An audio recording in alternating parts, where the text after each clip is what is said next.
আসসালামু আলাইকুম। তো আপু ভাইরা, আজকে আমি আপনাদের সাথে শেয়ার করব এই যে আলুটা দেখতে পাচ্ছেন, এই আলুটা কিন্তু মাটির নিচেই হয়। তো অসাধারণ টেস্ট হয় আলুটা খেতে, মাছ দিয়ে রান্না করা হয় এই আলুটা। তো দেখুন আমি কেটে কুটে দিয়ে নিয়েছি। তো এই আলুটা খেতে কিন্তু খুবই ভালো লাগে। তো আপনাদের এলাকায় এই আলুটাকে কী নামে চেনেন জানি না, তবে আমাদের এলাকায় আলুটাকে মৌ আলু বলি। মৌ আলুটার সাইজটা অনেক বেশি বড় হয়, লম্বা হয়, আর একটা জারের মধ্যে অনেকগুলা আলু হয়। তো আমি রান্না করবো পাঙ্গাস মাছের পেটি দিয়ে। পাঙ্গাস মাছের পেটি দিয়ে রান্না করলে আলুটা খেতে অনেক বেশি ভালো লাগবে।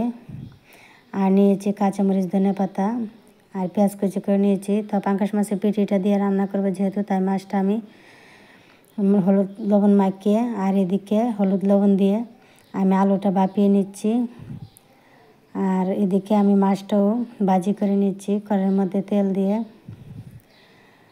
তো দেখুন আপু ভাইয়েরা, আপনাদের এলাকায় এইসব আলুকে কী নামে চিনেন অবশ্যই কমেন্টে জানাবেন। আমাদের এলাকায় এই আলুটাকে মৌ আলু নামে চিনি। আর গাছের নিচে এই আলুগুলা অনেক বেশি হয়, বড় বড় আলু সাইজ হয়, একটা জারে অনেকগুলো আলু হয়। তো ভাপ দেওয়া হয়ে গেছে, এখন আমি ছাঁকনিতে পানিটা ঝরিয়ে নিচ্ছি আলুর। আর রান্নার জন্য পাতিলে দিয়ে দিচ্ছি তেল। তেলটা গরম হয়ে আসছে, পেঁয়াজ কুচি দিয়ে দিলাম।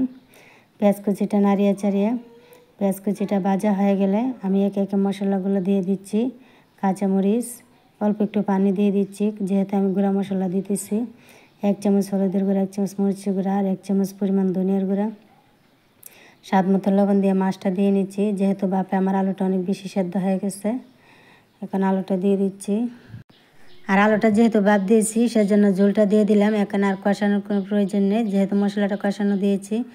আর এখন নাড়িয়ে চাড়িয়ে অল্প সময় জাল করলে তরকারিটা হয়ে যাবে। তো পানিটা ফুটে এসেছে, এখন আমি ধনেপাতাটা দিয়ে দিলাম। ধনেপাতাটা দিয়ে নাড়িয়ে তো বলক আসলে আমি চুলা থেকে নামিয়ে নেব। তো এই আলুর তরকারিটা খেতে কিন্তু খুবই অসাধারণ টেস্ট হয়, অনেকটা বুটের ডালের মতো স্বাদ। তরকারিটা খেতে খুবই ভালো লাগে। তো তরকারিটা হয়ে গেছে, চুলা থেকে নামিয়ে নিয়েছি। এখন খাওয়ার জন্য একটা তরকারি বাটিতে কিছু তরকারি উঠিয়ে নিচ্ছি। তো ঝোলটা একদম বুটের ডালের মতো ঘন হয়ে যায় এই আলুর তরকারিটা। তো কোন কোন আপু ভাইয়ের এই আলুর তরকারিটা খেয়েছেন অবশ্যই কমেন্টে জানাবেন। আর এই আলুগুলো বাজারে অনেক সময় কিনতে পাওয়া যায়, অনেক বড় সাইজের হয় আলুগুলা। আর অনেকগুলো আলু থাকে একটা আলুর সাথে।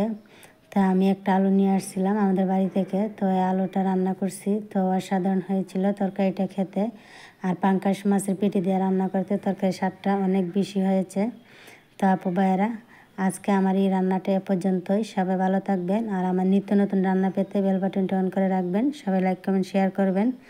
আর ইউটিউব চ্যানেল থেকে দেখে থাকলে নিত্যদিনের রান্নাবান্না চ্যানেলটি সাবস্ক্রাইব করে রাখবেন। সবাই লাইক কমেন্ট শেয়ার করে পাশে থাকবেন।